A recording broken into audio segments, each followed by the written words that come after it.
সুপ্রিয় দর্শক বন্ধুরা, সবাইকে আমাদের চ্যানেল নিউ জব সার্কুলারে সুস্বাগতম। আমাদের বিভিন্ন ভিডিওতে আপনারা অনেকেই যে প্রশ্নটি সবচেয়ে বেশি করেন সেটি হল এনএসআই এর জুনিয়র ফিল্ড অফিসার সম্পর্কে। জুনিয়র ফিল্ড অফিসারের ক্ষমতা কেমন, তার কাজ কি, তার বেতন কেমন, বেতন ছাড়াও সে কি কি সুযোগ সুবিধা পায়, অস্ত্র বহন করতে পারে কিনা, তার বিস্তারিত আমরা আমাদের আজকের ভিডিওতে আলোচনা করার চেষ্টা করব।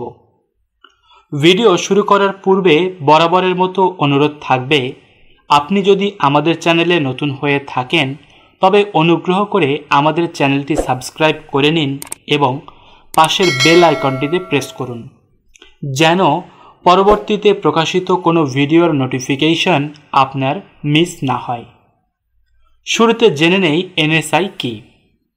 এনএসআই বা ন্যাশনাল সিকিউরিটি ইন্টেলিজেন্স বাংলাদেশের কেন্দ্রীয় গোয়েন্দা সংস্থা এবং প্রধান বেসামরিক গোয়েন্দা সংস্থা।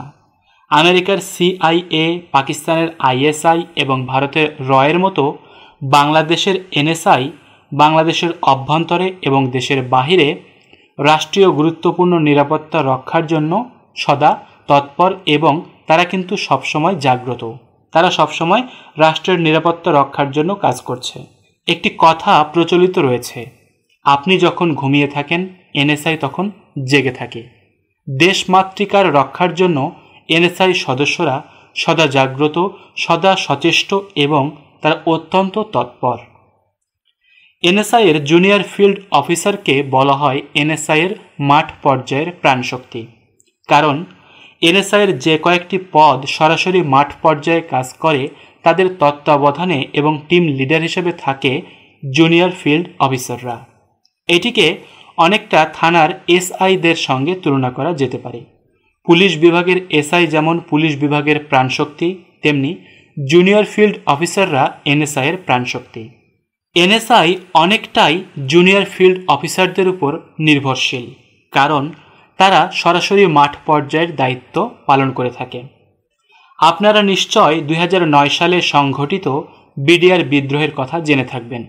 বিডিআর বিদ্রোহের সময় অনেকগুলো সেনা অফিসারকে নির্মমভাবে হত্যা করা হয় এবং একটি বেশ বড় ধরনের বিদ্রোহ সংঘটিত হয়। তখন কিন্তু এনএসআই বেশ সমালোচিত হয়েছিল, কারণ এনএসআইয়ের মতো দক্ষ এবং স্বয়ংসম্পূর্ণ একটি গোয়েন্দা সংস্থা বিডিআর বিদ্রোহ সম্পর্কে কোনো আগাম তথ্যই জানতে পারল না।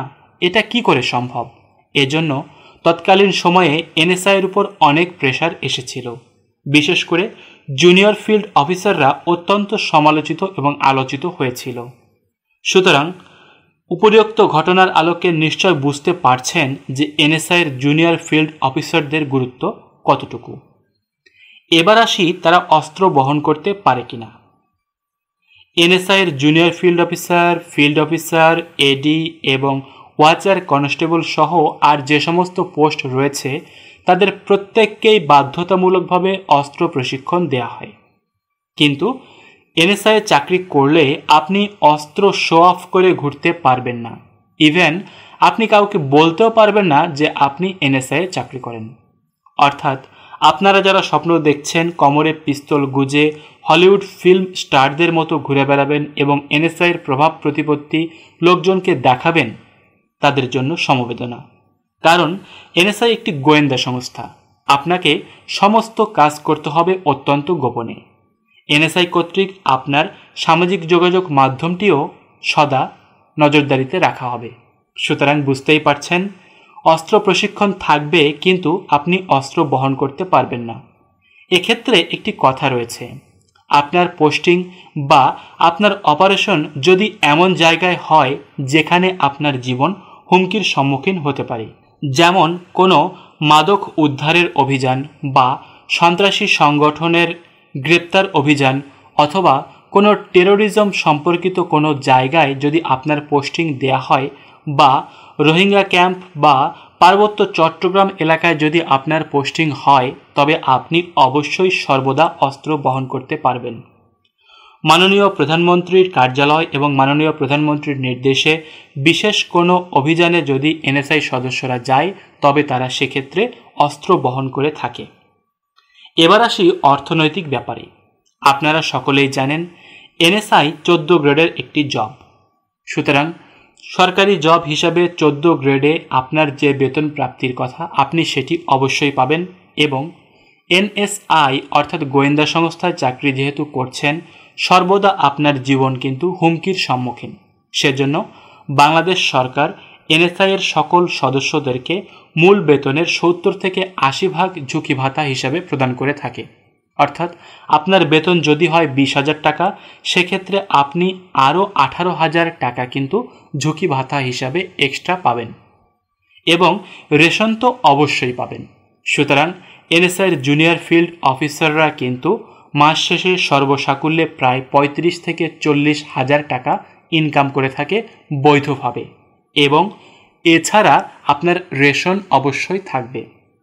মাননীয় প্রধানমন্ত্রী এবং অন্যান্য কোনো গুরুত্বপূর্ণ ভিআইপি ব্যক্তির সফরসঙ্গী হতে পারলে সেক্ষেত্রে এক্সট্রা বোনাস দেয়া হয়। এবার আসি প্রমোশনের ব্যাপারে। এনএসআইয়ের জুনিয়র ফিল্ড অফিসার যেহেতু 13 গ্রেডের চাকরি এবং এটি 3য় শ্রেণীর চাকরি, সুতরাং বুঝতেই পারছেন এখানে প্রমোশন অবশ্যই থাকবে। বাংলাদেশ সরকারের বিভিন্ন দপ্তরে প্রমোশন নিয়ে অনেক খেলা হয়, অর্থাৎ প্রমোশন নিয়ে অনেক জটিলতা দেখা যায়, কিন্তু এনএসআইয়ের প্রমোশনের ক্ষেত্রে কোনো জটিলতা দেখা যায় না। এনএসআইয়ের চাকরি করলে আপনি যদি সঠিকভাবে আপনার দায়িত্ব পালন করতে পারেন এবং দক্ষতা দেখাতে পারেন তাহলে আপনি অবশ্যই প্রমোশন পাবেন। জুনিয়র ফিল্ড অফিসার হিসেবে চাকরি শুরু করলে প্রথমত আপনি ফিল্ড অফিসার হবেন, তারপর এডি হবেন, তারপর ডিডি হবেন এবং আপনার যদি যোগ্যতা থাকে তাহলে আপনি ডিডির উপরের পোস্টগুলোতেও কিন্তু জুনিয়র ফিল্ড অফিসার থেকে যেতে পারবেন। এমন উদাহরণ বাংলাদেশে অনেক রয়েছে। এবার আসি রেশনের ব্যাপারে। একজন পুলিশ সদস্য বা সেনাবাহিনীর সদস্যের মতো আপনি কিন্তু পূর্ণ রেশন সুবিধা পাবেন। বন্ধুরা, এই ছিল মূলত এনএসআইয়ের জুনিয়র ফিল্ড অফিসার সম্পর্কিত আপনাদের করা সকল প্রশ্নের উত্তর। যদি আপনারা আরও কোনো কিছু জানতে চান বা আপনাদের আরও কিছু জানার থাকে তাহলে আমাদের যে কোনো ভিডিওর কমেন্ট সেকশনে আপনি কমেন্ট করতে পারেন।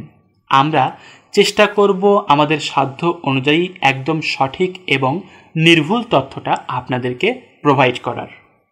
আশা করি ভিডিওটি ভালো লেগেছে। ভিডিওটি যদি ভালো লাগে আমাদের চ্যানেলে একটি লাইক দেবেন এবং আমাদের চ্যানেলটি সাবস্ক্রাইব করে আমাদের সঙ্গেই থাকবেন যেন এনএসআই সম্পর্কিত পরবর্তীতে প্রকাশিত কোনো ভিডিও আপনার মিস না হয় এবং এনএসআইয়ের সার্কুলার প্রকাশ হওয়া মাত্র অন্য সকলের চেয়ে এক ধাপ হলেও আপনি যেন এগিয়ে থাকেন। ধন্যবাদ, ভালো থাকবেন, সুস্থ থাকবেন। আসসালামু আলাইকুম।